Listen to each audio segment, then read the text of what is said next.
Hello again. Happy Monday. We've had a full deck handed to us today with a lot of different things happening with our weather here in West Texas. At the moment, though, we're tracking those storms that have pushed east out of our area. We're now left with a few lingering isolated showers, but farther east, impacting northern and central Texas, are quite a few severe thunderstorm and tornado warnings as far north as the Dallas area, down to as far south as the Austin area. And we'll be continuing to see those impacts getting farther east tomorrow as we see those storms make its way to Louisiana and Mississippi. But bringing things back home, current temperatures right now, following the migration of a cold front we have coming through, we're seeing those cooler temperatures to our northwest, the mid to upper 60s. And then as you move southeast, you're going to see those upper 70s, lower 80s. Junction still holding on to 80 degrees. Mason 74. We're 71 here in San Angelo,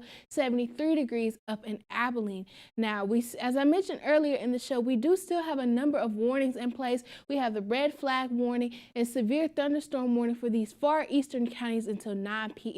That wind advisory that is for all of the counties and still included in that red flag warning will be in place until 7 p.m. this evening. Now, here's a quick look at what little rain we do expect to continue throughout the evening. As I said before, the strongest and most severe thunderstorms have moved east. We don't have any more concerns with that, but you could still see a few sprinkles of rain throughout the overnight hours. By about midnight, most of us looking to remain dry. Further west, though, they're still looking at some rain near Midland and Lamesa. But when you wake up in the morning, you still could see a few isolated sprinkles if you're along I-20 near Colorado City or Midland, or even I-10 down towards Big Lake or Ozona. But throughout the day tomorrow, we're going to clear up and see partly cloudy skies with some nicer temperatures. But before we get there, tonight is going to be a milder night. We're going to see the cloud cover kind of break up. We've already seen it break up here in San Angelo, but any of those eastern places still seeing rain are going to see that cloud cover break up to give us mostly clear skies and overnight lows in the lower to mid 40s. Sterling City, though, going to be a cooler spot getting down to 39 degrees. But like I said, the rest of us in those lower to mid 40s.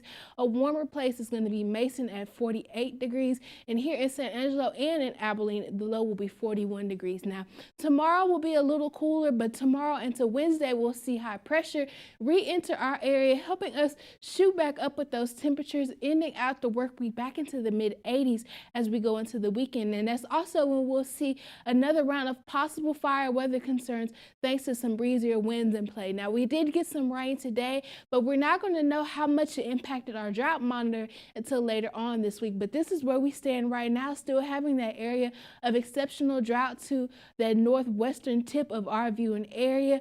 Farther east, also some more exceptional and extreme drought, but for most of the big country, they're seeing severe to extreme drought, and then Concho Valley, moderate to severe drought. Hopefully by Thursday, once we get the updates for this week, we'll see a little bit of progression with those drought conditions getting a little weaker thanks to the rain we saw. But unfortunately, or fortunately, if you're a fan of the sunshine, we're not looking at any more rain chances for at least the foreseeable future. We're going to see partly cloudy skies for the next couple days before that high pressure comes in. We're going to finish out the work week with sunny skies going into the weekend with breezier winds and mostly sunny skies. Same story in Abilene.